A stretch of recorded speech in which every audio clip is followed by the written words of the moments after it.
প্রশংসার একমাত্র মালিক হলো আল্লাহ।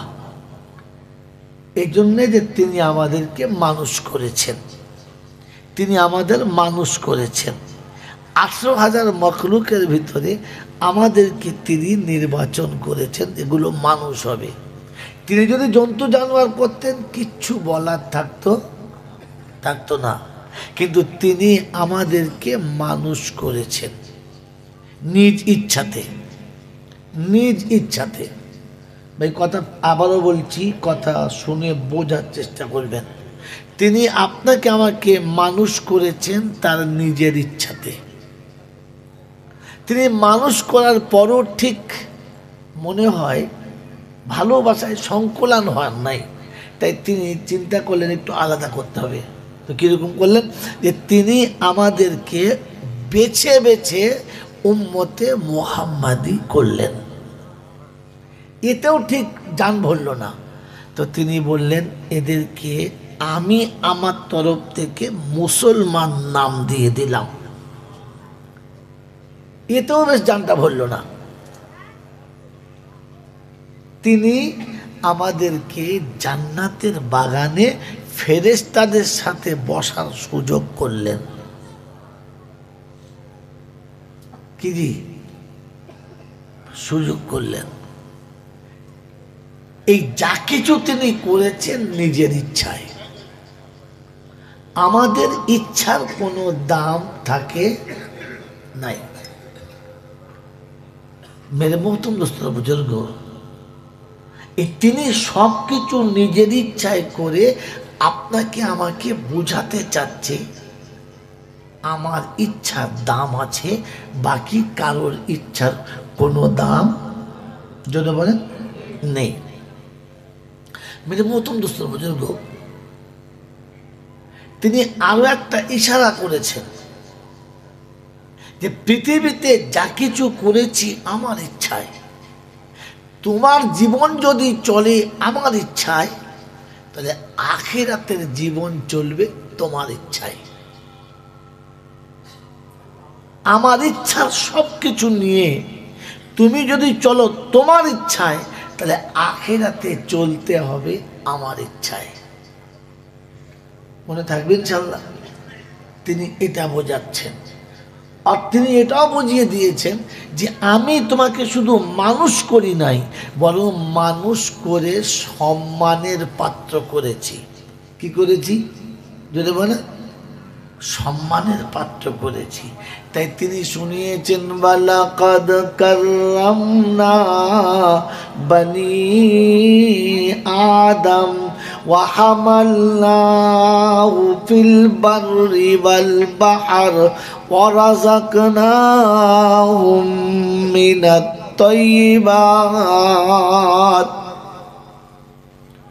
আদমের বেটা, আমি তোমাকে মানুষ করেছি, আর 17,999টা মখলুকের উপরে তোমার ইজ্জতের আসন দিয়েছি। আমি তোমাকে সম্মানের আসনে বসিয়েছি। আল্লাহ পাক আপনাকে আমাকে তার দেওয়া সেই সম্মানের আসনটাকে ধরে রাখার তৌফিক দান করুক, বলুন আমিন। মেরে মোহতরম দোস্তর বুজুর্গ, আপনি কোনো জায়গাতে একটা ভিআইপি গেস্ট মেহমান হয়ে গেছেন, তিনি যে আসনটা দিয়েছেন আপনি মনে মনে করলেন আমি এত দামি আসনে বসার যোগ্য নয়, ওই পাদানিতে গিয়ে বসে পড়েছেন, আসনের সম্মান করে বসে পড়েছেন। তো বলেন আপনি যে পাদানিতে বসেছেন বা নিচের চটে বসেছেন, এতে নিজের ইজ্জত নষ্ট করেছেন না মেজবানের? যদি বলেন। আমি আগেই বলেছিলাম বোঝার জন্য ইলমের দরকার ছিল। আপনি যে ভদ্রলোকের বাড়িতে গেছেন, সে আপনার একটা বসার সুন্দর ব্যবস্থা করেছে, আপনি ওই দামি আর সুন্দর ব্যবস্থাপনাটাকে সম্মান জানিয়ে নিচে বসেছেন, এতে আপনার অসম্মান করেছেন না মালিকের? যদি বলেন মালিকের অসম্মান করেছেন। তাহলে একটা কথা এখান থেকে আবার আমাকে শিক্ষা নিতে হয় যে আল্লাহ পাক রব্বুল আলামিন আপনাকে আমাকে সম্মানের আর ইজ্জতের আসনে বসিয়েছেন। যদি আমি ওই ইজ্জতের আসন থেকে নিজেকে নামিয়ে নিই, তাহলে শুধু আমাকে অপমান করি নাই, রবকেও অপমান যদি বলে করেছি। এবারে ভেবে নেন কতটা আপনি ক্ষতি করেছেন আর লাভ করেছেন। মেরে মহতম দোস্তর বুজুর্গ, শোনাচ্ছিলাম প্রশংসার একমাত্র মালিককে আল্লাহ, তার কাছেই যেতে হবে, যাব না বলা যাবে না। আমার সময় মতো আমি যাব, এই সুযোগ তিনি কাউকে দেন নাই, আমাকেও দেবেন না। তার কাছে যাবার পরে লাঠি বল, পাটি বল, দল বল, বিদ্যে বল, বুদ্ধি বল, অর্থ বল, জনবল, মনোবল, বুকের বল, কোমরের বল, দশের বল, দশের বল, তোমার বল, আমার বল, তো কবর বলছে গোসল করে একবার ছবি চল, ওখানে গিয়ে দেখবি সব বেকল। অর্থের গরম, ডিগ্রির গরম, রূপের গরম, যৌবনের গরম, বাপের গরম, বেটার গরম, লাঠির গরম, পাটির গরম, নেতার গরম, নীতির গরম, দিল্লিতে গেলেই দাদার গরম, কলকাতায় গেলেই দিদির গরম, বাঁশতলায় গেলেই ফুল নরম। ওখানে নরম হলে রেহাই আর গরম হলে পেটাই। রাস্তা দুটো বন্ধু, তিনটে রাস্তা নাই। এই ক্ষমতার যিনি একাই মালিক তিনি কে? ভেবে বলেন, ক্ষমতার যিনি একাই মালিক তিনি কে? আল্লাহ। তিনি হলেন আল্লাহ। তার দরবারে কানা খোঁড়া, সাদা কালো, দেশি বিদেশি, আমাদের ওদের, এ দলের ও দলের, হাফেজ সাহেব, মোল সাহেব, পীর সাহেব, ফকির সাহেব, ডাক্তার, মাস্টার, শিক্ষিত, মূর্খ, ধনী, গরিব, চাষা, ভূষো, কানা, কুঁজো, অচল, সচল, দুর্বল, সবল, মরলে সব কটাই একদল। মরলে কদল? একদল। হানাফি, সাফি, মালিকি, হাম্বালি, কাদরিয়া, চিস্তিয়া, মোজাদ্দেদিয়া, নকশবন্দিয়া, দেওবন্দ, ফুরফুরা, তবলিগ, হেজবুল্লাহ, আজানগাছি, হাক্কানি, কাদিয়ানি, তালতলা, নারকলডাঙ্গা, পাথর চাবড়ি, পিয়ার ডাঙ্গা, মরে গেলেই কবর ডাঙ্গা। ক্লিয়ার? হিন্দু, মুসলমান, জৈন, খ্রিস্টান, বেঈমান, নাফরমান, মরলে সব কটা সমান সমান। তখন একটাই নাম, লাশ। আর ফেরেশতারা বলে, যখন যাচ্ছিস বাবা যা, তবে যাবার সময় দেখে যাস আগে চলে গেছে আচাচা বাস। যদি আমল থাকে তো পাস, আর আমল যদি না থাকে তো শুলেই বাঁশ। এটা বুঝে কবরে যাস। এই ক্ষমতার যিনি একাই মালিক তিনি কে? আল্লাহ। তিনি হলেন আল্লাহ। ঠিক তারপরেই শতকোটি দরুদ বর্ষিত হোক, শতকোটি দরুদ ও সালাম বর্ষিত হোক আমার আপনার নবী, দোজাহানের বাদশাহ, তাজদারে মদিনা, সরওয়ারে কায়নাইন, ফকরে দোজাহান, ইমামুল আম্বিয়া, খাতিমুন নবিয়িন, আশিকুল আরিফিন, শফিয়ে মুজনাবিন, আনিসুল গরিবিন, আশিকুল মুরাদিন, রাহমাতাল লিল আলামিন, জনাবে মুহাম্মদুর রাসূলুল্লাহ সাল্লাল্লাহু তাআলা আলাইহি ওয়াসাল্লামের উপরে, সেই সাথে আল্লাহর অফুরন্ত রহমত ওয়াজাচিতভাবে বর্ষিত হোক তার সকল নেক বান্দা ও বান্দীদের উপরে। সকলে বলি আল্লাহুম্মা আমিন। ভাই, এই জলসা, মিলাদ, ওয়াজ, নসিহত, বায়ান, বক্তৃতা যা কিছু চলছে আজ পর্যন্ত চলেছে, আর কিয়ামত পর্যন্ত যা কিছু চলবে, এগুলো কি বলেন জি, ইমানদারদের জন্য না অন্য জাতির জন্য? কাদের জন্য? ইমানদারদের জন্য। এগুলো ইমানদারদের জন্য। আর এই সমস্ত কাজ করে ইমানদাররাই ফল পাবে। ইমানদার না হলে ফল পাওয়ার আশা যদি বলেন নাই। আমার বন্ধুরা, আমার আল্লাহওয়ালা ভাইরা, তাহলে একটা কথা বলে নিই, আল্লাহ পাক রব্বুল আলামিন দয়ার সাগর, রহমতের ভান্ডার, তিনি করুণাওয়ালা। এ কথা সত্য না মিথ্যা? এই কথা বলবেন, সত্য না মিথ্যা? সত্য। তাহলে আপনি বলেন আল্লাহ রহমানুর রহিম, এ কথা সত্য। তাহলে ওই আল্লাহর কাছে একবার জিজ্ঞাসা করে নিই, তারপরে কথা বলতে শুরু করি। জিজ্ঞাসা করে নিই। মেরে মহতম দোস্তর বুজুর্গ, আমি আপনি যারা এখানে বসেছি, তিনি তার কানুন বেঁধে দিয়েছেন। যদি কানুনের ভিতরে হয় তাহলে রেহাই, আর কানুন টপকে গেলে পেটাই, বাঁচাবার কোনো রাস্তা নাই। আগে বলেছি। বলেন আল্লাহ পাক তিনি দয়ার সাগর, বান্দা যত ভুল করুক আল্লাহ ইচ্ছা করলে ক্ষমা করে দিতে পারেন, হ্যাঁ না না? যদি বলেন হ্যাঁ না না? কিন্তু কোন এমন গুনাহ আছে যেই গুনাহটা করলে আল্লাহ ক্ষমা করবেন না? এটাই বলে দিয়েছেন। যদি বলেন শিরকের গুনাহ। কিসের গুনাহ বলেন? তিনি নিজে মুখে শোনাচ্ছেন। হ্যাঁ, ইন্নাল্লাহা লা ইয়াগফিরু আন ইউশরিকা বিহি ওয়া ইয়াগফিরু মা দুনা যালিকা লিমান ইয়াশা। অবশ্যই আল্লাহ তাবারাকা ওয়া তাআলা সমস্ত রকমের অপরাধকে ক্ষমা করে দিতে পারেন, কিন্তু শিরকের গুনাহ কোনোদিন ক্ষমা করবেন না। অন্য জায়গাতে শুনিয়েছেন ইন্নাশ শিরকা লাযুলমুন আযীম, শিরক হলো সবথেকে বড় জুলুম, সবথেকে বড় জুলুম। তো বলেন আমরা এই রকম শিরকের গুনাহ করব? কে কে করব? হাত তোলেন, হাত তোলে। এরকম শিরকের গুনাহ করব? জলমান করব? তো কে কে করব না? হাত তুলুন দেখি। কে কে তোলে নাই দেখে নেন। তাহলে সবাই করবে না। এই যে বললেন না, এটা সত্যি না না মিথ্যা না? যদি বলেন আচ্ছা, এবারে আপনার সত্যটা আপনি মিলিয়ে নেন, আমাকে ধরবেন না। মানে আজ এরকম করলে হয় বাবা, এরকম করিস না। কি আছে কি বল, কি আছে বল, বলে ফোনে আছে নাই? দাও তো, চুপ করে বসো। যখনই কথা ঠিক জায়গায় নিয়ে আছে, শয়তান যে পাঁচায় খোঁচা মারে, এরা ঠিক কথা বলেছে এই সময়, বসেন চুপ করে।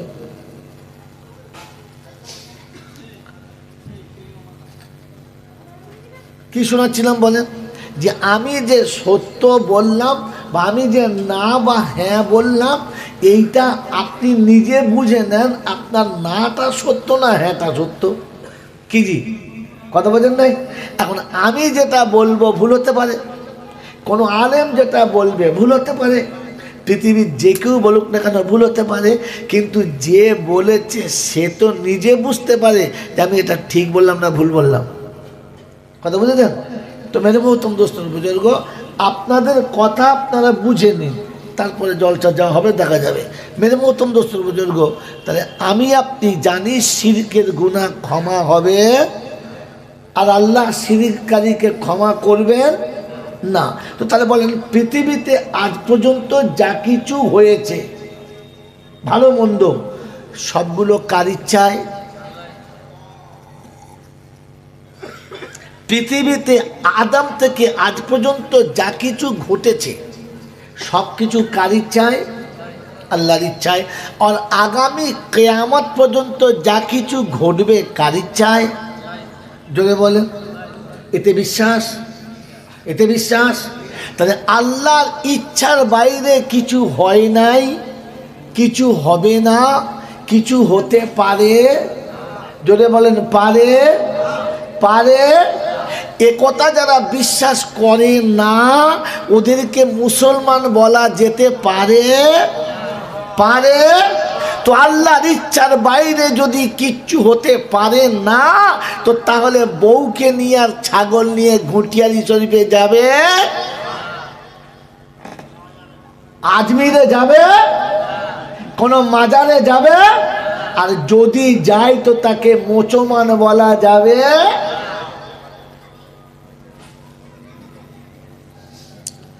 আপনি আপনি যে না আর হ্যাঁ বলেছেন, এবারে মেলান। আমার বাবাজিরা, আমার আল্লাহওয়ালা ভাইরা, আপনি যেটা চাইতে যাচ্ছেন, যেটা বলতে যাচ্ছেন আর যেটা করতে চাচ্ছেন, ওটা একমাত্র কার ইচ্ছায় হবে? যদি বলে তার ইচ্ছায়, তার ইচ্ছায়। মেরে মোহতম দোস্তর বুজুর্গ, আমি শিরকে জড়িয়ে আছি কিনা, শিরক আমাকে জড়িয়ে আছে কিনা, আমি আল্লাহর কাছে ক্ষমা পাওয়ার যোগ্য কিনা, আল্লাহ আমাকে ক্ষমা করবেন কিনা, ওটা এখানে বসে ভেবে বাড়ি যাবেন। আর এই শিরকে জড়ানোর জন্য মেয়েদের ভূমিকা হচ্ছে নাম্বার 1। কি বলেন? মেয়েদের ভূমিকা নাম্বার। এই জন্য মহিলা মাদ্রাসার দরকার। অনেকের মনে মনে একটু চুলকুনি হয়, আবার ফাঁদ খুলেছে, দেখ কোথা দেখবো সব মাল নিয়ে আসছে। জানবেন এরা শয়তানের খালাতো ভাই আর খবিশের বোনাই। মেরে মুহতরম দোস্তর বুজুর্গ, এই পৃথিবীর যা কিছু ঘটেছে, যা কিছু ঘটবে, সব তার ইচ্ছায়। সব কার ইচ্ছায়? যদি বলে, এই পৃথিবীর প্রত্যেকটি পুরুষের উত্থান আর পতনের মূলে একটা নারীর হাত থাকতে হবে, তা না হলে পুরুষ উঠবেও না, ডুববেও না। এই জন্য কোরআন হাদিসের বয়ানে যাওয়ার আগে আমি আপনাকে নমুনা দেখিয়ে রাখছি, আপনার বয়ান শুনবেন আর ওই নমুনাতে মিলিয়ে নেবেন। কথা বুঝে এসছে বাবাজি? কথা বুঝে এসেছে? আমার আল্লাহ ভাইরা, এক আল্লাহর ওয়ালি সারা পৃথিবীতে সবার কাছে পেয়ারা, কিন্তু বিবির কাছে পেয়ারা না। বাবা দেখ, তুমি বকনা দেখি, তুমি আবার অলি হয়েছে, কোনার ডিম হয়েছে, চুপ করা, কথা বলো না। তো সবার কাছে অলি, বিবির কাছে অলি না। কথা বুঝেছেন? তো একদিন বিবি সকালবেলা শীতের দিনে পুকুরের পাড়ে বসে, ঘাটে বসে সুন্দর করে থালা বাটি মাজছে, আর এ বলছে, দেখি তুই আমাকে হুজুর বলে মানিস কিনা। পুকুরের ওই পারে নামাজের মুসাল্লা বিছিয়ে হাওয়ার উপরে উড়ে যাচ্ছে, হাওয়ার উপর দিয়ে উড়ে যাচ্ছে, আর তার উপরে নামাজের মুসাল্লায় বসে তসবিহ করতে করতে চলে যাচ্ছে। এ হাঁ করে দেখছে, আজই সর্বনাশ, সাংঘাতিক আল্লাহর বলি, বাস চলে গেছে। ফিরে এসেছে, বলছে কি এত দেরি হলো কেন? বলছে আর কথা বলো না, খালি অলি অলি দেখাও, খালি অলি অলি দেখাও। অলি আজ দেখেছি। বললে কোথায়? আজ দেখেছি। বললে কোথায়? বলে আমি থালা বাটি ধুয়েছিলাম, আর আমাদের এই পুকুরের ঈশান কোণ থেকে পশ্চিম কোণে এক আল্লাহর ওলি নামাজের মুসাল্লায় বসে আছে, হাওয়ায় ভাসতে ভাসতে যাচ্ছে হাতে তসবিহ নিয়ে। বলে ধুর, তোমার যা কথা সব বাজে মিথ্যা কথা। বলছে আল্লাহর কসম বলছি, ওলি দেখেছি। বলছে কালকে ফের আমাকে ডেকে নিয়ে যাবি। বলছে ঠিক আছে। আল্লাহ পাক ভুলিয়ে দিয়েছে। এ বেচারি চুপ করে বসে বসে থালাবাটি মারছে, আর দেখছে কাল উড়ে গেছে, আজকে দেখি কিছু যায় নাকি। থালাবাটি মারছে আর নজর আছে, দেখে পুকুরের ঈশান কোণ থেকে এক আল্লাহর ওলি একেবারে হাতে তসবিহ, মাথায় পাগড়ি, কি সুন্দর মেজাজ, মাথা নিচু করে পুকুরের কোণে কোণে হেঁটে এই কোণ থেকে ওই কোণে হেঁটে চলে গেছে। পায়ে একটু পানিও লাগে নাই, পানি হেলেও নাই। তো চিন্তা করছে, আমাদের তো খালি বলে ওলি ওলি, ওলি এটা। ফের দেরি, বলছে আরে আমার আজকে কি করছিলিস? বলছে বিশ্বাস করুন আল্লাহর ওলি আজ দেখেছি। বলে কীরকম? বলে পানির উপর থেকে হেঁটে চলে গেল, পায়ে পানি লাগে নাই। ওই তাহলে ওলি বিশ্বাস? বললে হ্যাঁ। বলে শোন, ওইটা আমি ছিলাম। বলছে সত্যি? বলছে আল্লাহর কসম, ওটা আমি ছিলাম। তো তখন বউ মুচকি হেসে বলছে, ওই কেরামতির মালিকটা আমি। পিসার তো রেগে বোম। আচ্ছা হতচ্ছাড়া বংশের মেয়ে তুই তো, হ্যাঁ? বলছে কসম খাও আল্লাহ যে তুমিই ছিলে? বলছে বিশ্বাস করো আমি ছিলাম। বলছে যদি তুমি ছিলে তাহলে কালকে চলে দেখাবে, কালকে চলে দেখাবে। বলছে ঠিক আছে, কাল চলে দেখাবো। পরের দিনে বেচারি থালাবাটি নিয়ে বসে আছে, আর ও ওলি চলে এসেছে। শীতকালের দিন, বিসমিল্লাহ বলে যেমনি পা দিয়েছে ভর ভর করে ডুবে টুটি পর্যন্ত ডুবে গেছে। ও তখন হাত ধরে বলছে বাজ পড়া উঠতে হয়, তোর দ্বারায় হবে না, বললুম তো উঠে আয়। দিয়ে ও তখন দুঃখ করে কাঁদছে, বলছে তাড়াতাড়ি যাও, জামা কাপড় পাল্টাও, শীতে মরে যাবে, তাড়াতাড়ি যাও। অলি ফোলাতে গেছে, যাকে তাকে বলে আমি অলি ছিল, বেচারি জামা কাপড় খুলে চুপ করে বসে আছে, চিন্তা করছে এরকম কি করে হলো, এরকম কি করে হলো। আমার বন্ধুরা, আমার আল্লাহ ভাইরা, ও থালাবাটি ধুয়েছে, চা করে গরম গরম চা আদা দিয়ে বলছে খাও, মুড়িয়ে যাবে, অলি করতে গেছে খাও। চা খাচ্ছে, বলছে বিশ্বাস কর তোর হাত দুটো ধরেছি, তুই সত্য কথা বল, এরকম কি করে হলো। বলছে বলেছিলাম না কেরামতিটা তোমার নয় আমার। বলে তাহলে বলতো কেরামতি কিরকম তোমার। বললে শোনো, বিবাহের পরে যেদিন তোমার বাসর ঘরে এসেছি, ওই পাক জাতের কসম করে বলছি তুমি ছাড়া কোনো দ্বিতীয় পুরুষের এখনো মুখ দেখি নাই। আমার জ্ঞানও তো ইচ্ছা করে, জ্ঞানও তো এখনো এক বিন্দু পরিমাণ হারাম মাল নিজেও খাই নাই আর তোমাকে খাওয়াই নাই। তুমি যখন কালকে বেশি অলির গরম দেখাচ্ছিলে তো বললাম সে অলি হলাম আমি, বরকতটা আমার ঘাড়ে পা রেখে তোমার ওই বেলাইতি পেয়েছো, তো তুমি বিশ্বাস করলে না। তো সত্য কথা বলে দিচ্ছি, কাল রান্না করার সময় রাতের বেলা বড় ভাবির ঘরে থেকে হাফ চামচ নুন না বলে এনে তরকারিতে দিয়েছিলাম, ওই তরকারি গিলেছো, তাই তোমার বেলাইতির গুষ্টির কেতায় আগুন খেতে ডুবে গেছো। বলছে এবারে বলো তোমার বেলাইতির গরম তোমার না আমার। বলছে বিশ্বাস কর, হাফ চামচ নুন না বলে নিলে যদি বেলাইতি চলে যায়, পরের পুকুরতে কাতলা মাছ ধরতে যে শালা ভেজে খায় ও কতবার বলি, এবার তুই বলো। এই কথা বলে এজন্য তুমি অলি হতে গেলে এরকম কারখানা থেকে ওরকম মা তৈরি করতে হবে যে তার জ্ঞানও তো কখনো এক বিন্দু হারাম আপনার মুখে তুলে দেবে না। রাস্তায় যেতে যেতে দেখে সুন্দর শাক হয়েছে, কাঁচা শাক দু খাবল ছিঁড়ে নিয়েছে, একে ভেজে দিচ্ছে খাচ্ছে আর বলছে শাক খাওয়া খুব ভালো, সোবহান আল্লাহ। ওরে কুত্তার গু খাচ্ছি, দেখে খাবি তো সোবহান আল্লাহ বলছিস, তো খাচ্ছি তো কুত্তার পায়খানা।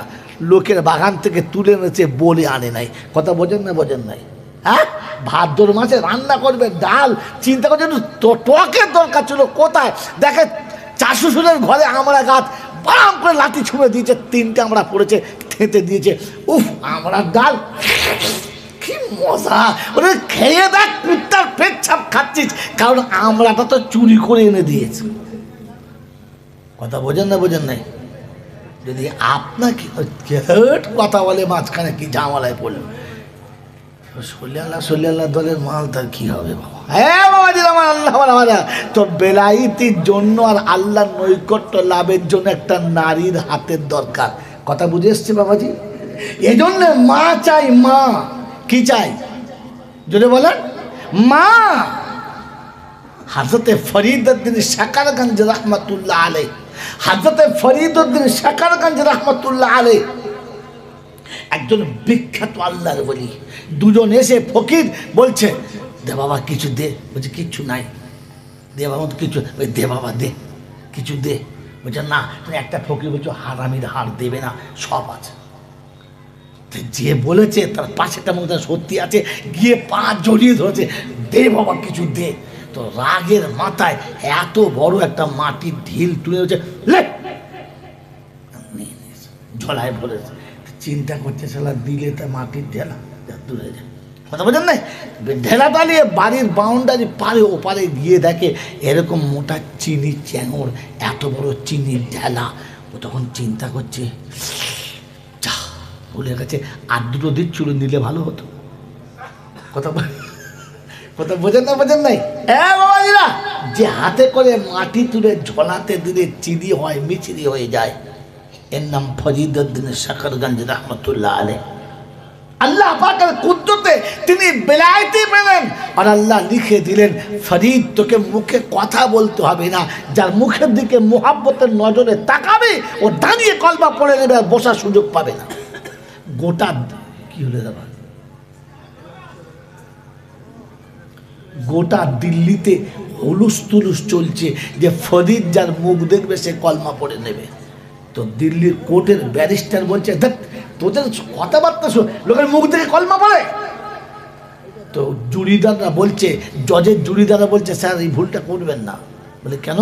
বলে দেখবো এই ভুলটা করবেন না, তাহলে এমন বিপদ হয়ে যাবে আপনি আর বাদ পড়বেন না। বলে আমি ব্রাহ্মণের ছেলে বললেই হবে নাকি? ডাক দেখি। ফরিদউদ্দিন শাকরগঞ্জ রহমতুল্লাহ আলাইকে দেখেছেন। জজ কোর্টেতে এত লোক যে ফরিয়াদি ঢুকবে রাস্তা নেই, এত লোক। দেখবে আজ জজের কি হয়, আজ জজের কি হয়। মেন টাইমে জজ এসে কোর্টে বসে গেছে, ফরিদকে ডাকা হলো। হাজ মাওলানা ফরিদউদ্দিন শাকরগঞ্জ রহমতুল্লাহ আলাইহি টুক টুক টুক টুক করে আসছে, মানুষ চলে মৌ মাছের মতো দল ভেঙে চলে আসছে। আর সবাই যখন আসছে, জুরিদার দুদিকে পাশে বসে আছে। পেশকার বলছে, স্যার ফরিদউদ্দিন হাজির।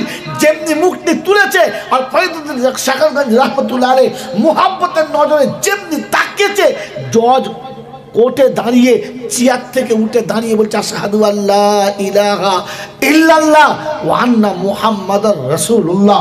পাশে জুরিদার মাথা নিচু করে পালাচ্ছে আর বলছে, বললুম আপনি দেখবেন না, হয়ে যেতে পারে কলমা পড়েছেন, ভালো করে দেখেন। চলে গেছে। হুলুস তুলুস মানুষের, হযরতকে কাঁধে করে নিয়ে মানুষ নাচছে, আল্লাহ তোমার কুদরতের শান যে মুখ দেখলে কলমা পড়ে। এই সমস্ত রকমের মেহমানদের সবাইকে ঠান্ডা করে বাড়ি ফিরতে দেরি হয়ে গেছে, স্বাভাবিক দেরি হবে। বাড়ি ফিরে যখন গেছে, দেরি হয়ে গেছে, তো ওনার মা বলছে, বাবা হাত মুখ ধুয়ে এসো, খেতে বসো। হাত মুখ ধুয়ে বাচ্চা খেতে বসেছে, মা খাবারটা দিয়েছে, আর কাছে বসে মাথাটা নিচু করে পর্দার সঙ্গে জিজ্ঞাসা করছে, বাবা ফরিদ।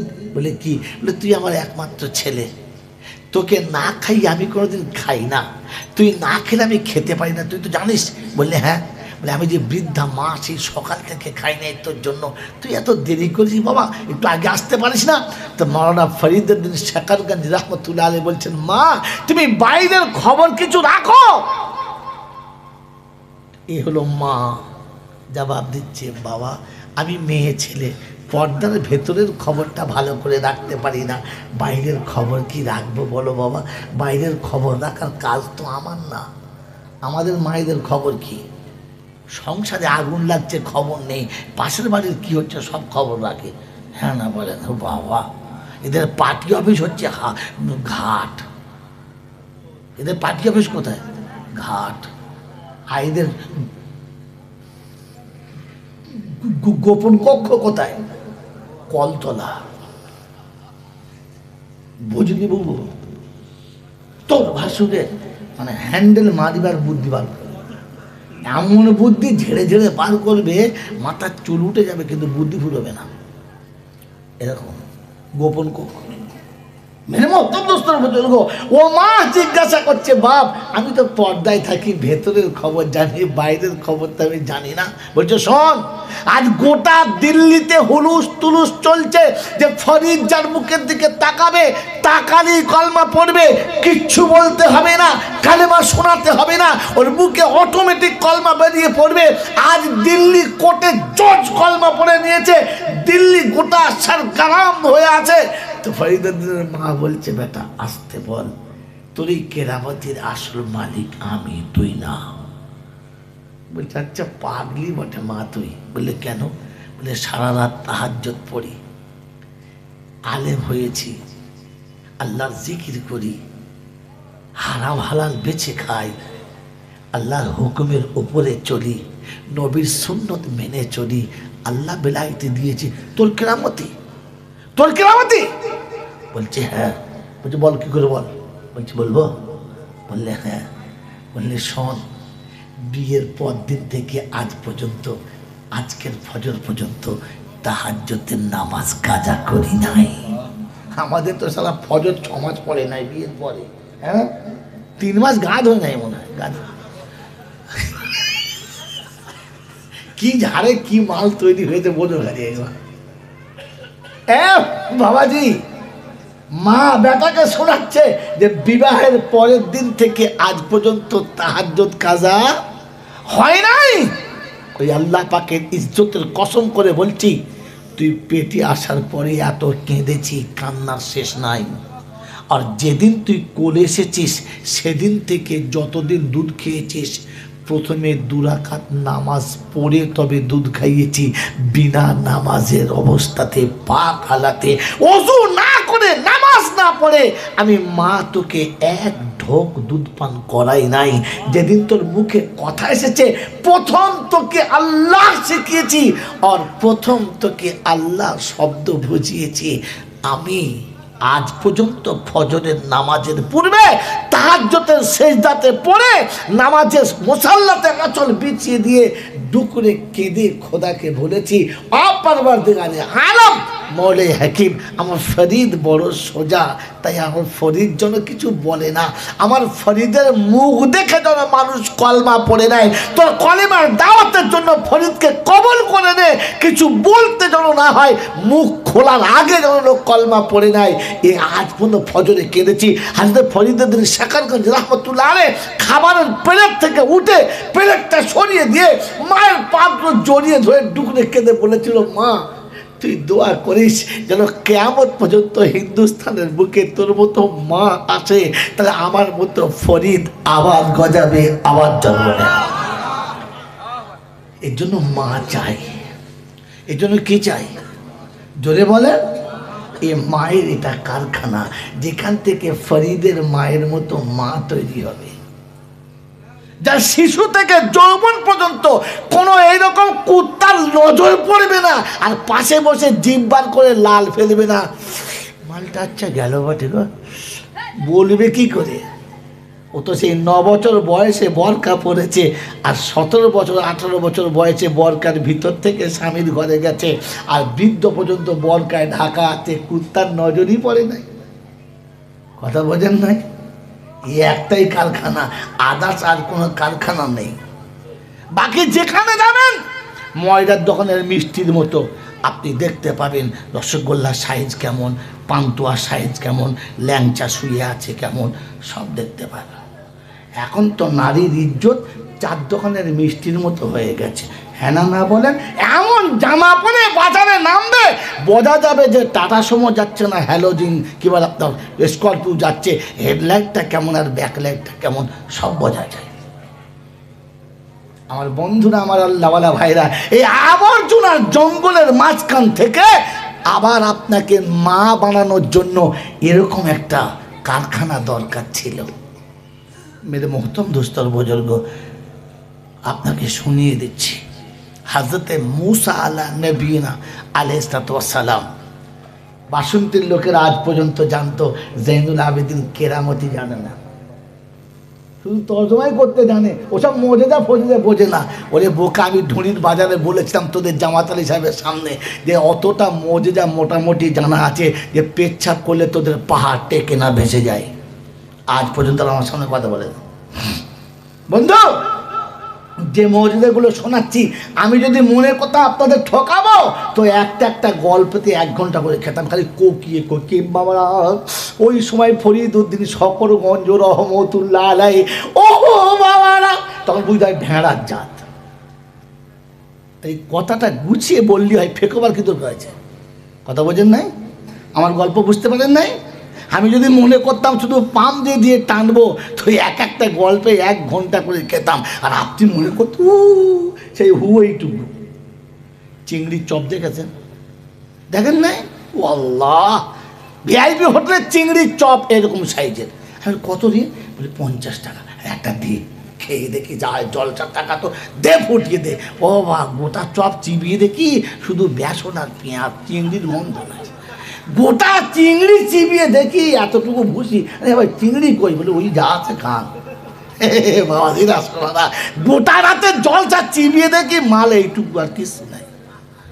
বকাস কোম্পানি। এখানে আপনাকে শুনিয়ে দিয়ে যাচ্ছে, কিছু মনে করবেন না। হযরতে মুসা আলা নবীনা আলাইহিস সালাম, আর একটা মুজিজা শুনে নেন। হযরতে মুসা আলা নবীনা আলাইহিস সালাম, আল্লাহর দরবারে অনেক কথা হচ্ছে, হতে হতে ফস করে বলে ফেলেছে, আল্লাহ আমি নবী মুসা, জান্নাতে সবার একটা করে বন্ধু থাকবে, আমার বন্ধু কে? তো বলছে তোর বন্ধু কসাই। তো বলছে মুসা বলছে, আল্লাহ কি উল্টো পাল্টা বললেন, আমি নবী মুসা কালিমুল্লাহ, আমার বন্ধু কসাই? বলছে হ্যাঁ। কিরকম কথাবার্তা দেখেন, হট করে বলে দিলেন একটু যা বলেছে ওটাই ঠিক, যা। তো মুসা খানিক বাদে চিন্তা করছে, আল্লাহ যখন বলেছে ঠিকই বলেছে, ভুল বলে নাই। তো আল্লাহ দেখলে হতো, জিনিসটা একবার দেখলে হতো কীরকম, আমার বন্ধুটা একবার দেখবো। দেখবি? বলে হ্যাঁ। বলে কাল জানা যাও, কাল কি বলে বল, মার কাছে পাশে গোসের দোকান আছে জানিস? বলে হ্যাঁ। বলে ওইটা গেছে, গিয়ে দেখে হ্যাঁ এইরকম বেশ সাদা, উপর নামু সব সাদা, মোটা ছোটা, স্বাস্থ্য ভালো। 4-5টা গরু জবাই করেছি একা, আর গোশ মানে হচ্ছে তুফান বিক্রি হওয়া হচ্ছে, হু হু করে বিক্রি হচ্ছে। আর একা দেখছে 5টা গরু জবাই করার পরে যে গরুটা সব থেকে ভালো, আর সেই গরুর যে গোশতটা সব থেকে ভালো, সেখান থেকে কেজি 1.5 মতো গোশ কেটে তুলে নিয়েছে।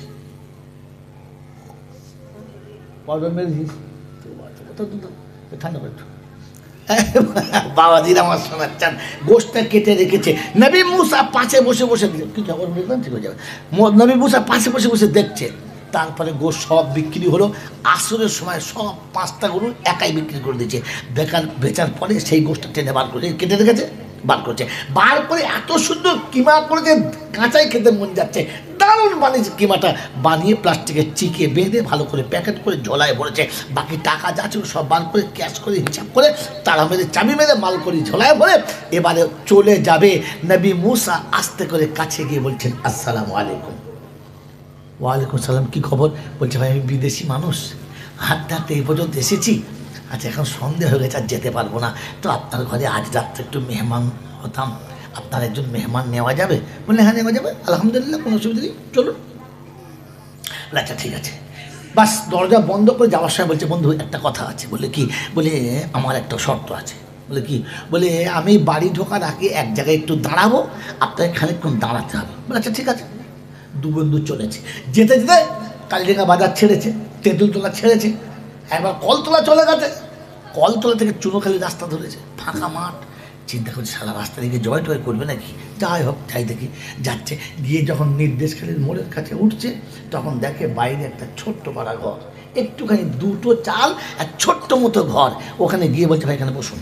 বসিয়েছে, দরজা খুলেছে, কিন্তু ঘরটা ছোট, পরিষ্কার টিপটপ, খুব সুন্দর পেন্সি ঘর।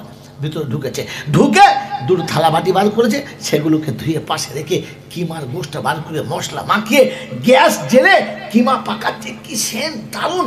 চিন্তা করে একবার বলবো না কি যে ভাই একটু আমার হবে, আবার চিন্তা করছে বলে বিপদ হবে। একবার তো বিপদ করেছি, একবার তো বিপদ হয়েছে আমার, আর বিপদ করবো না। বসটা কি যাই হোক কিমা টিমা বানিয়েছে। তারপরে ভালো আটা বার করে, একেবারে কি সন্তোষের আটা বার করে দুধ করে বেশ সুন্দর করে 4-5টা রুটি করেছে, নরম নরম করে। দেখে ওই ছোট্ট ঘরের ভিতরে একটা দরজা আছে, ওটার চাবি খুলেছে। যেমনি চাবি খুলে হরাম করে দরজাটা খুলেছে, তো দেখে ভিতরে একজন ভদ্র মহিলা বয়স্কা শুয়ে আছে, শুধু চামড়ার হাড় আর কিচ্ছু নাই। তুলে যখন বসাচ্ছে, হাড়ে হাড়ে ঠক্কর লেগে আওয়াজ আসছে। হ্যাঁ, ভেতরে মনে হয় মাল করিয়ে আসে। কি বলেন যে তুলেছে, দেখে মুখে দাঁত নেই, মাথায় একটা চুল নেই, গায়েতে কিচ্ছু নেই, কোনো রকমের তুলে ফাঁকে এনেছে। দেখে জামা কাপড়গুলো নোংরা, তাই পেছাব পায়খানা হয়ে গেছে। সেই কাপড়গুলো নিজে হাতে খুলে দিয়ে ভালো পানিতে পরিষ্কার করে আবার সুন্দর সাদা টপটপে কাপড় দুখানা পরিয়ে দিয়ে কোলের কাছে বসেছে। নোংরা কাপড়গুলো নিজে হাতে ধুয়ে কেচে পরিষ্কার করে ভাড়াতে সুন্দর জায়গাতে রোদে শুকুতে দিয়েছে। এরপরে কাছে বসিয়ে কিমা রুটি এনে নিজে হাতে টিপে কিমা মাখিয়ে ছোট্ট ছোট্ট লোকমা করে মুখে দিচ্ছে। আর এই বেচারি কোনো রকমের নেড়ে টুকটুক করে গিলে নিচ্ছে। অনেকক্ষণ খেয়ে যখন পেটটা ভরে গেছে, তখন ইশারা করছে আর খাবো না। যেমনি খাবারটা বন্ধ করেছে, 2টো হাত তুলে হাউ হাউ করে দোয়া করছে। হয়তো মুসা বলেন যে আমি শুনতে পাচ্ছি, কিন্তু আমি বুঝতে পারছিলাম না কি বলছে, বুঝতে পারছিলাম না। দূর থেকে দেখতে পাচ্ছে কি যেন বলছে, দোয়া করছে। বাস তারপরে উনি খাইয়ে ওখানে শুইয়ে দিয়ে দরজা বন্ধ করে থালাবাটি গুছিয়ে রেখে দিয়ে পরিষ্কার করে চাবি লাগিয়ে এসে বলছে, বন্ধু বেয়াদবি মাফ করবে, ওই যে বাড়িটা আমার আলো জ্বলছে, ওই গ্রামের ওই পাশে ওই বাড়িটা। বাস চিন্তা করছে ব্যাপার কি, সাথে যাচ্ছে আর বলছে, বন্ধু বেয়াদবি যদি মাফ করেন একটা কথা বলবো। বলে কি? বলছে ওই ভদ্র মহিলাটাকে যাকে আপনি এমন করে খাওয়াচ্ছিলেন, বলে ওটা আমার মা। আপনি আশ্চর্য মানুষ তো, ঘরে আপনার বিবি বাচ্চা নেই? বলে হ্যাঁ। তো বিবি বাচ্চার কাছে না রেখে মাকে বৃদ্ধাবাসে কেন রেখেছেন? হ্যাঁ বন্ধু, আপনি পথিকের মতো কথা বলবেন, এটা আমার মা। তাই আমার মা অচল অবস্থায় কোনো দিন কারো কাছে লাঞ্ছিত হোক আমি পছন্দ করি না। আমার মায়ের পেচ্ছাপ পায়খানা হয়ে যাবে, আমার বিবি কখনো ধুইবে আর কখনো ঘৃণাচ্ছল নোংরা কথা বলবে। আমার মাকে আমার বিবি কোনো কথা বলুক আমি পছন্দ করি না। এই জন্য আমার মাকে আমি পরিষ্কার ঘরে রেখেছি। সকালে ঘুম থেকে উঠে প্রথম ছুটে মার কাছে আসি, সারা রাতের নোংরা কাপড়টা খুলে দিই, পরিষ্কার পানি দিয়ে মাকে ধুয়ে দিই, তারপরে ভালো কাপড় পরিয়ে মাকে শুইয়ে দিই, মাকে টিফিন করাই। মায়ের সারা রাতের নোংরা কাপড়টা নিজে হাতে কেচে পরিষ্কার করে ওটাকে রোদে মেলতে দিই। মা খেয়ে যখন বিছানায় শুয়ে যায় আমি দরজা বন্ধ করে বাড়ি ফিরে মুখ ধুয়ে টিফিন করি, আর তারপরে আমি ব্যবসাতে যাই। সেখান থেকে ফেরার পথে প্রথম আমার হাতের ভালো করে বানানো নরম গোশের টুকরোটা এনে মাকে কিমা করে পেট ভরে মাকে খাওয়াই, মায়ের নোংরা কাপড় কেচে পরিষ্কার করে দিই, তবে বিবির সঙ্গে দেখা করি, তার আগে যাই না। বলে বাহ, আপনার কাজ তো খুব ভালো। তো একটা কথা বলো বন্ধু। বলে কি? বলে যখন আপনি আপনার মাকে খাওয়াচ্ছিলেন ওই সময় আমার মনে হলো আপনার মা যেন হাত তুলে দোয়া করছিল। বললে হ্যাঁ। বলে বলেন না কি বলছিল দোয়াতে? বলে আরে বকবেন না, বুড়ো হয়ে গেলে একটু মতিভ্রম হয়, মা বাপ এরকম বকে, শুনতে হবে না, চলুন। মূসা চিন্তা করছে এটা আমাকে জানতেই হবে, তাই বারবার জিজ্ঞাসা করছে বন্ধু কিছু যদি মনে না করো বলো না মা কি বলছিল একবার শুনি, আমার তো মা নেই, তাই তোমার মা কি বলছিল শুনতে মন যাচ্ছে। ওই সময়তে কসাই বলছে শোনো পথিক, আমার মাকে যখন আমি খাইয়ে পেটটা ভরিয়ে দিই প্রতিদিনই হাত তুলে আল্লাহর কাছে বলে আল্লাহ আমার বাচ্চাকে জান্নাতে নবী মুসার বন্ধু বানিয়ে দিও। ও পাগল! তো ওই সময়তে মুসা চিৎকার মেরে বলেছিল ওরে কসাই, মা পাগল না, আর আমি তোর ঘরে খেতে যাই না আর আসি না, আমি ইসলাম জানতে। আমার রব কালকে বলেছে যে নবী মুসার সঙ্গে কসাইয়ের হবে, আমি দেখতে চাই তুই সারা কসাই কি করে আমার সঙ্গে বন্ধুত্ব করবি, তুই কসাই কি করে আমার হবি। আমি বুঝতে পেরেছি ওটা তোর কেরামতি না, ওটা তোর মায়ের কেরামতি। তোর মা দোয়া চেয়েছে, রব ফেরাতে পারে নাই, কারণ সে রাজি হয়ে গেছে, তাই আল্লাহ তোর কসাইকে আমার মতো নবীর বন্ধু বানিয়েছে। কার দোয়াতে? জোরে বলেন কার দোয়াতে? ভিক করছে কার মা? ভাত করে ভাত দিচ্ছে মাকে কে? জোরে বলেন। জামাই বাড়ি উঠে ভাত খাচ্ছে কার মা? লোকের কাছে লাঞ্ছিত হচ্ছে কাদের মা? আমি আর আপনি ওইরকম একজন আল্লাহর কাছে মোকাররব বান্দা হওয়ার জন্য মা চাই। পয়েন্ট আমার একটাই, আল্লাহর কাছে আমার মতো নাচিজ আর নাদানকে মোকাররব হওয়ার জন্য মা চাই। কি চাই? যদি বলেন ওরকম দোয়া করাটার একটা মা চাই। মেরে মতন দোস্তর বুজুর্গ, এই মা এই কারখানা থেকে তৈরি হবে। এই জন্য আমি আপনি অমন মা পাওয়ার জন্য এই কারখানাকে জীবনের মূলধন মনে করে এর পিছনে সেবায় লেগে থাকবো ইনশাআল্লাহ। জোরে বলেন ইনশাআল্লাহ। আমার বাবাজির আমার শোনার চান বন্ধুরা। তবে আমি এতক্ষণ যা বলেছি সব কথাগুলো দিনের সঙ্গে শর্ত। দিন যদি না থাকে এই আমলগুলোর কোনো দাম হবে আমার আল্লাহওয়ালা ভাইরা। তাই কোরআন শুনছি আল-ইয়াউমা আকমালতু লাকুম দীনাকুম ওয়া আতমামতু আলাইকুম নি'মাতি ওয়া রাদিতু লাকুমুল ইসলাম দীনা। আমি আল্লাহ ইসলামের দিনের উপরে রাজি আছি, দিন থাকলে তবে। এগুলো কোরআন শুনছে উদখুলুহা কি? উদখুলুহা সালাম বিসালাম। আমার বন্ধু আমার আল্লাহ ভাইরা, ইয়া আইয়ুহাল্লাযিনা আমানু উদখুলু ফিস সিলম। এই সিলম মানে দিন, সিলম শব্দ মানে কি? দিন। এই জন্য দিন যদি থাকে তবে আমল কবুল, দিন না থাকলে কবুল। জোরে বলেন কবুল। এবার আমি আপনি ভেবে দেখি আমার কাছে দিন আছে না? না, মোটামুটি একটু আধটু তো আছে ইনশাল্লাহ। হ্যাঁ না বলেন, কথা বলেন না কেন? দিন আমার কাছে আছে না? দিন যদি না থাকে তো আপনার কোনো আমল কবুল না। আল্লাহ পাক রব্বুল আলামিন সাহেব ৩য় পারা শেষ পৃষ্ঠাতে গিয়ে শুনিয়ে দিয়েছে। আল্লাহ পাক শোনাচ্ছেন 85-85 নম্বর আয়াতে, ومن يبتغي غير الإسلام دينا فلن يقبل منه وهو في الآخرة من الخاسرين। ইসলাম যাদের কাছে পছন্দ না, দিন যাদের কাছে পছন্দ না, ওদের কোনো আমল আল্লাহ বলেন আমার কাছে পছন্দ না। ফাহাবিতাত আমালুহুম ফালা নুকিমু লাহুম ইয়াউমাল কিয়ামাতি ওয়াজনা। ওদের আমলগুলো ওজনই করব না, পচিয়ে শেষ করে দেবো। ফাযালিকা জাযাউহুম জাহান্নাম।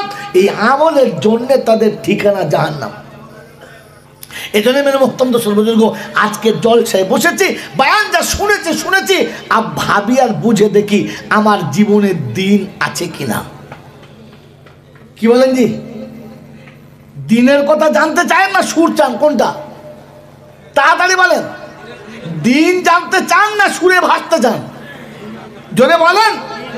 তো মেরে মোহতরম দোস্ত বুজুর্গ, দিন আমার জীবনে আছে কিনা এর দুটো অধ্যায় দুরকমভাবে বয়ান করেছেন। একটা অধ্যায় শুনিয়ে দিচ্ছি, তাদের সময় কভার হয়ে যাচ্ছে। মেরে মোহতরম দোস্ত বুজুর্গ, যদি ভেতরে কোনো অন্যায় কাজ দেখার পরে ভেতর থেকে বাধা দেয়, আর ভালো কাজ করে যদি মনটা খুশি হয়, তাহলে জানবেন ঈমান বা দিন এখনো একটু বাকি আছে। কথা ভালো করে মনে রাখবেন, ভালো কাজ করে যদি ভেতরটা একটু খুশি হয়, তাহলে জানবেন দিন বাকি আছে।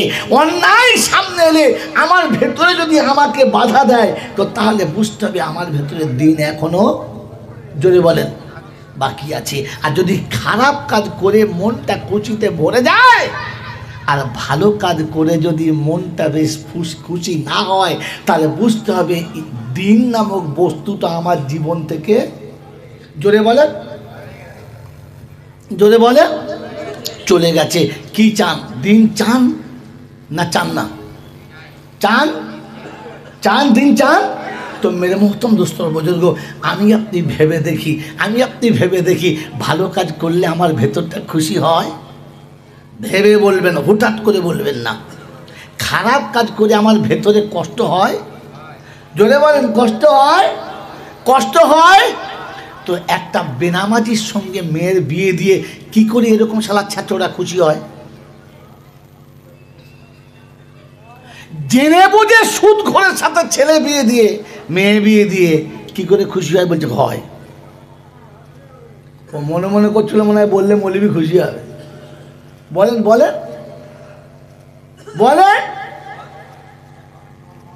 মুসলমানের ছেলে বলেন তো ঠান্ডা মাথায়, বোনের সম্পত্তি বাপের কাছ থেকে আড়ালে অন্ধকারে মেরে নিয়ে এ কি করে খুশি হয়? যে যা একটা কাজ করেছি, ছেলে মেয়েদের ভবিষ্যতের কাজ করেছি, এ খুশি কি করে হয়? এর কাছে দিন আছে? আমার বন্ধু, আমার আল্লাহওয়ালা ভাইরা, জ্ঞানীজনরা, সুধী মানুষেরা, আমি বলেছি ভেবে বলবেন, হঠাৎ করে বলবেন না। একটা ছেলেকে আপনি মিশনে পড়াচ্ছেন, মোড়ের মাথায় বসে আপনি গর্বতে খুশিতে বুক ভরে গেছে। লোকে বলছে ফাটা লুঙ্গি, শোন আমি লুঙ্গি ফাটা পরতে পারি। দুটো ছেলে মিশনে ইংলিশ মিডিয়ামে পড়ছে, জানিস?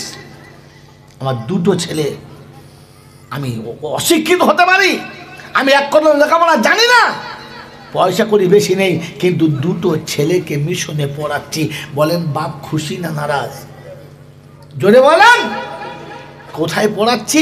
যেখানে পড়ার পরে আমার বাচ্চা বড় হয়ে পেচ্ছাপ করলে মাটি বলে দেবে যে হ্যাঁ মাল ফাটা মাল পেচ্ছাপ করেছে, গর্ত করে দিয়েছে, ধোয় নাই।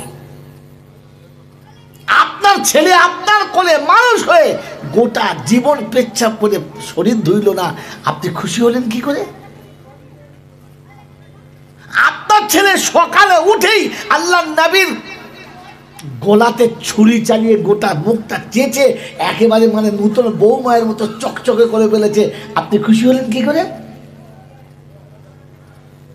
আপনার ছেলে যেদিন বড় ডিগ্রি পেয়েছে, MA পাস করেছে, একবার BEd পাস করেছে, মাস্টার ডিগ্রি করেছে, আপনার খুশিতে ভেতরটা বকবক করে লাফাচ্ছে, আপনি কি করে খুশি হলেন যে আপনার ছেলের বয়স 22 থেকে 28 বছর বয়স হয়ে গেছে, এখনো এক ওয়াক্তের নামাজ পড়ে না, এখনো পর্যন্ত গোসলের ফরজ জানে না, গরু ছাগলের মতো গোটা জীবনটা কাটাচ্ছে, আপনি খুশি হলেন কি করে?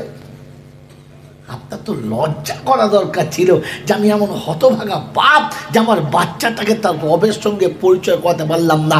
ওর যে ডিগ্রি সেটা আল্লাহ দিয়েছে, ওর যে কালার সেটা আল্লাহ দিয়েছে, ওর যে ব্রেন বুদ্ধি আল্লাহ দিয়েছে, ওর যে নাক চোখ আল্লাহ দিয়েছে, ওকে তোমার কোলে আল্লাহ পাঠিয়ে দিয়েছে, ওই আল্লাহর সঙ্গে পরিচয় করিয়েছো? তুমি যে তোমার বাচ্চাকে রবের সঙ্গে পরিচয়টা করালে না, এতে তুমি খুশি হলে কি করে? অন্যায় করে তুমি খুশি হও তাহলে বুঝতে হবে আমাকে চিংড়ি চপের মতো রলার দিয়ে চেপতে দেখতে হবে মালের কাছে ঈমান আছে কিনা। ওই আল্লাহ পাকের ইজ্জত ও জালালের কসম, এই শস্য ক্ষেত থেকে যে বাচ্চা তৈরি হবে ওই বাচ্চার কোলে যে বাচ্চারা আসবে ওরা মাকে দেখে দিন শিখে যাবে, যে মায়ের মাথা থেকে কাপড় পরে না, ওর মাথা থেকে টুপি নামবে না, মা কখনো নাপাক থাকে না, বাচ্চাও কখনো নাপাক থাকবে না।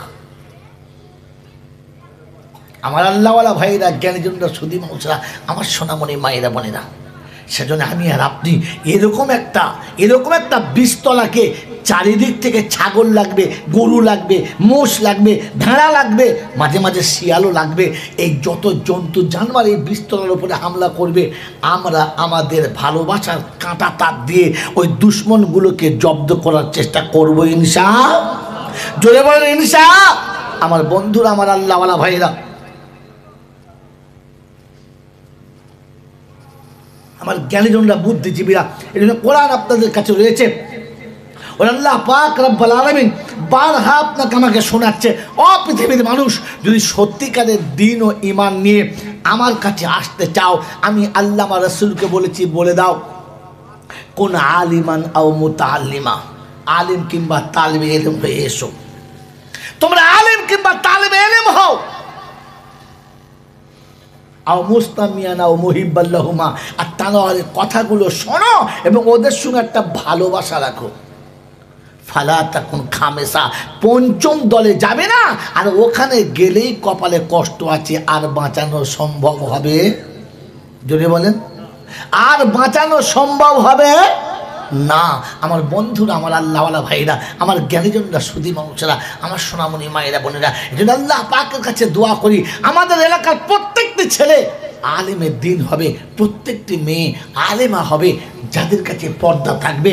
শয়তান যেখানে এসে লজ্জিত হবে, শয়তান যেখানে এসে নিজেকে অপদস্থর মধ্যে পড়তে হবে, যেখানে এসে শয়তান ভাববে আমার আশাটাই ভুল হয়ে গেছে, এমন পরিবেশ আমরা আমাদের মাঝে গড়ে তোলার চেষ্টা করব ইনশাআল্লাহ। জোরে বলেন ইনশাআল্লাহ।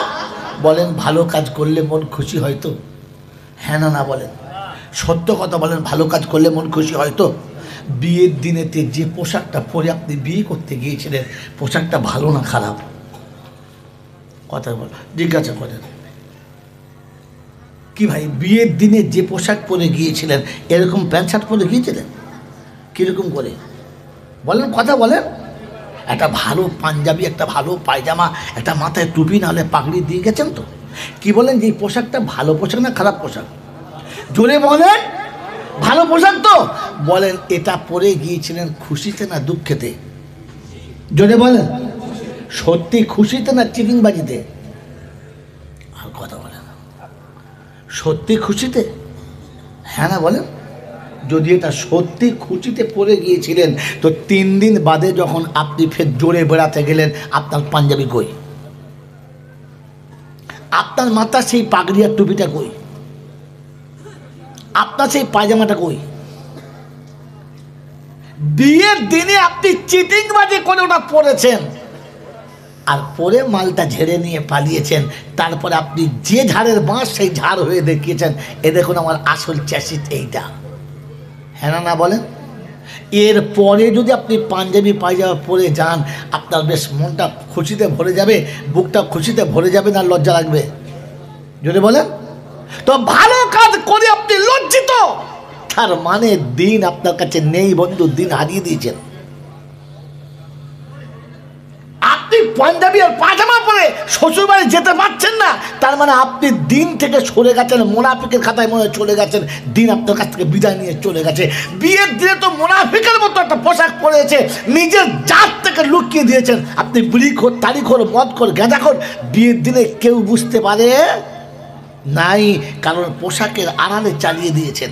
হ্যাঁ না বলেন? আমার বন্ধু, আমার আল্লাহওয়ালা ভাইরা, জ্ঞানীজনরা, সুধী মানুষরা, ভালো কাজ করে আপনি খুশি তো? ওই খুশি কোথায়? আপনি খুশি হলেন?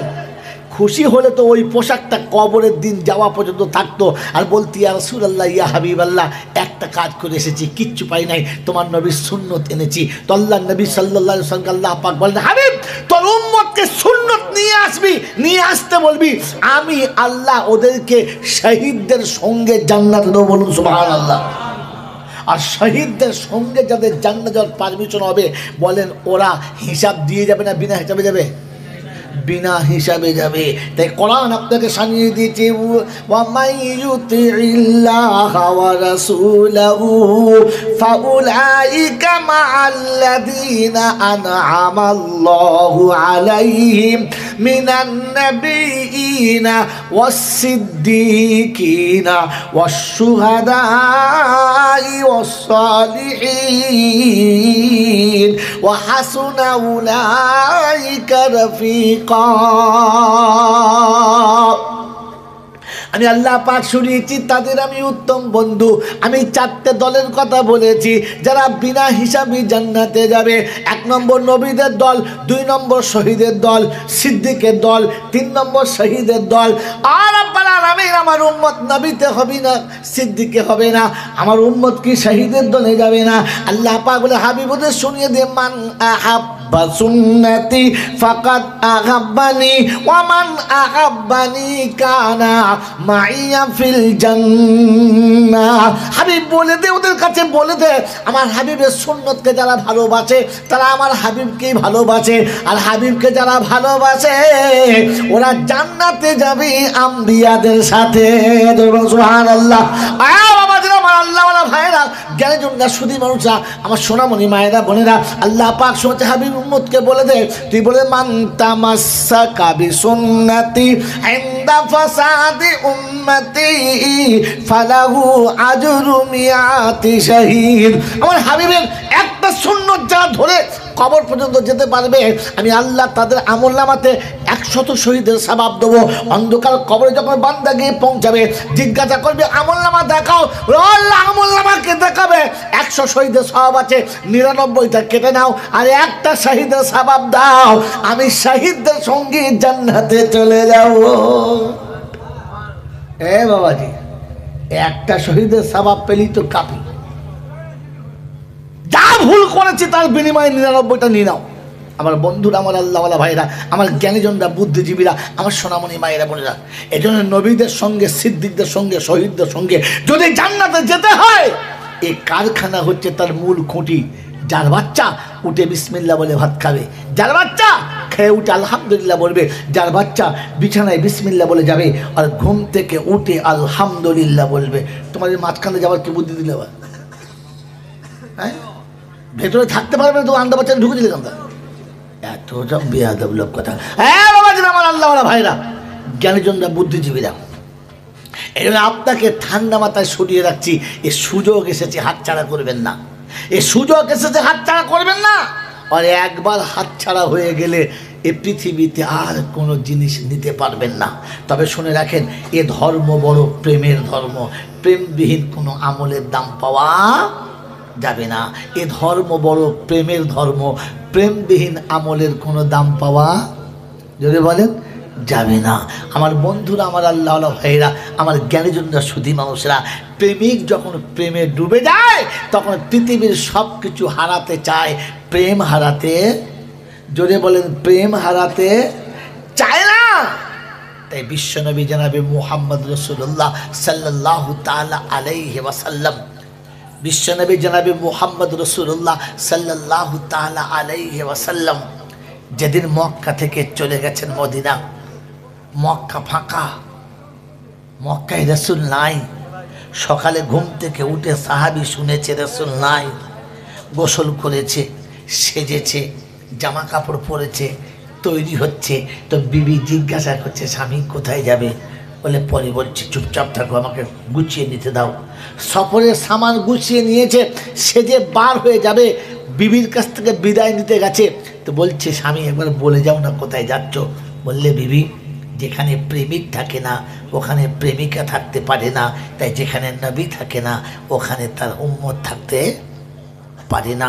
তাই আমি তোমাকে ভালোবাসি, আমি বাচ্চাকে ভালোবাসি, আমি কাউকে খারাপ বাসি না, তবে আমার নবীর থেকে বেশি কাউকে ভালোবাসতে পারি না। তাই রাসূল চলে গেছে, আমি রাস্তা নিচ্ছি, চলে যাচ্ছি, তুমি থাকো। বাড়ি তোমার, গাড়ি তোমার, অট্টালিকা তোমার, সৌন্দর্য তোমার, সব সম্পত্তি তোমার। যদি কখনো জীবনে ফিরে আসে তো আমার, না হলে সব তোমার। আমি চলে যাচ্ছি। যদি সব নিয়েও এখানে থাকতে না পারো, তুমি তোমার বিদ্যালয়ে চলে যেতে পারো, কোনো বাধা নেই। তো বিবি হয়, আমাদের বিবি তো সব যা আল্লাহ ভালো জানে, আর আমরা জানি কি জিনিস নিয়ে বাস করছি। আহা, ও স্বামী যখন বিদায় নিচ্ছে তো বিবি এসে হাতটা ধরে বলছে স্বামী যেখানে প্রেমিক থাকে না ওখানে প্রেমিকা থাকে না, যেখানে নবী থাকে না উম্মত থাকে না, আর যেখানে স্বামী থাকে না ওখানে বিবিও যদি বলে থাকে না। একা কেন যাচ্ছ, আমাকে সাথে নেবে না? যদি রাসূলকে তুমি ভালোবাসো তো আমিও ভালোবাসি, তাই শোনো তোমার সঙ্গে আমিও যেতে তৈরি আছি। দুজনা সেজে উটের পিঠে চেপে রাস্তা নিয়েছে। মক্কায় খবর হয়ে গেছে এরা স্বামী স্ত্রী চলে যাচ্ছে। দুশমন ভাবলো মুহাম্মদ গেছে, যাক, বাকিগুলোকে যেতে দেওয়া যাবে না। তাই একদল মানুষ এসে আটকে দিলেন কায়দা করে। কোথায় যাচ্ছ? কোথায় যাচ্ছ? বললে মদিনায় চলে যাচ্ছি, এখানে থাকবো না। তো কায়দা কীরকম করে আটকেছে দেখুন। বললে শোনো তুমি যাচ্ছ যাও, বাধা দেবো না, তবে আমাদের মেয়েটাকে তোমার সাথে যেতে দেবো না, আমাদের মেয়ে ফিরিয়ে দাও। বিবি স্বামী ছেড়ে নামবে না, আর এরা স্বামীর সঙ্গে ছাড়বে না, জোর করে টেনে নামিয়ে নিয়েছে। আমার বন্ধু, রাস্তায় আপনার বিবিকে যদি হাত থেকে নামিয়ে নেয় কি কষ্ট, খুব আরাম লাগবে, খুব খুশি হবেন যে যা চলে যা ভালোই হলো। মনে হবে যে বিবির জন্য রাতের অন্ধকারে আগুনের উপরে সাঁতার দিয়েছি, মায়ের বুক ছেড়ে পালিয়ে চলে গেছি, বাপের প্রাসাদ থেকে চলে গেছি, ওই বিবি হাতছাড়া হয়ে যাবে, আর আপনি মেনে নেবেন?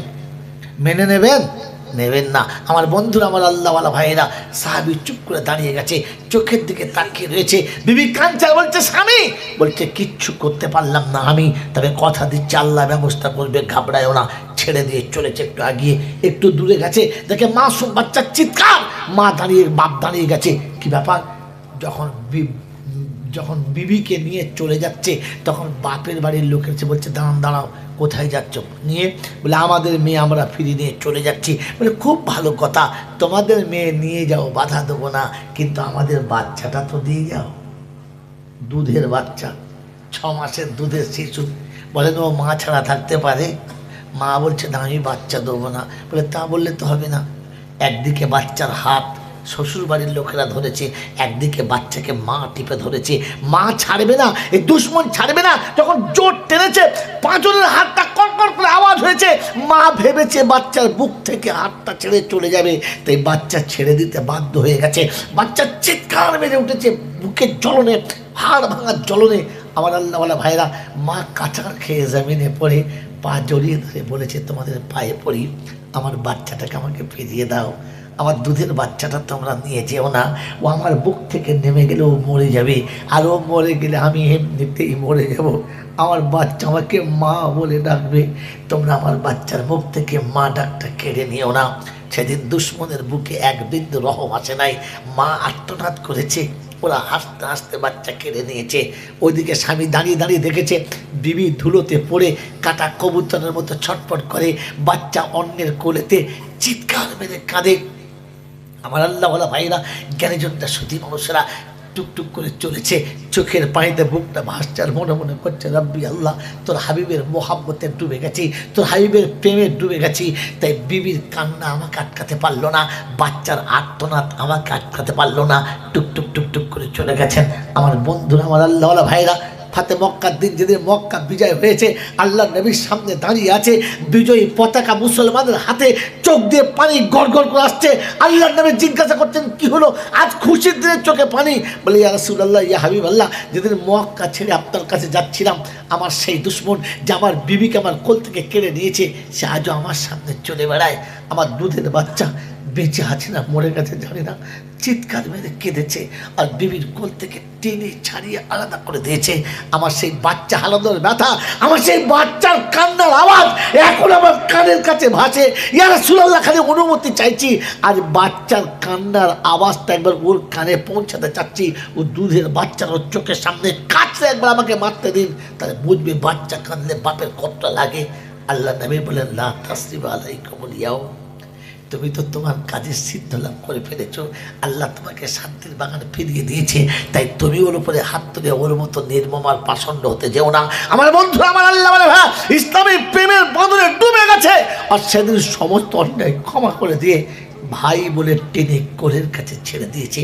ওই শোনাচ্ছেন বন্ধুরা, কাল কিয়ামতের ময়দানে যদি আপনারা আমার কাছে ওই আবু সালমার মতো কোনো সাহাবী ছুটে এসে হাতটা ধরে জিজ্ঞাসা করে, ও চাঁদপুরের বন্ধুরা, ও বাসন্তী এলাকার বন্ধুরা, কালীডাঙ্গার বন্ধুরা, তোমরা একবার বলো না, ইসলাম বজায় করতে, কলেমা বজায় করতে, কালেমাকে বাঁচিয়ে রাখতে, ইসলাম বাঁচিয়ে রাখতে, দিন বাঁচিয়ে রাখতে, সেদিন দুধের বাচ্চাকে আমার সামনে আমার কোল থেকে টেনে ছেড়ে নিয়ে চলে গেছে। আমি হাসতে হাসতে বাচ্চা ছেড়েছি, তবু কলেমা ছাড়ি নাই, বা বিবি ছেড়েছি তবু কলমা ছাড়ি নাই, দুনিয়া ছেড়েছি তবু কলমা ছাড়ি নাই।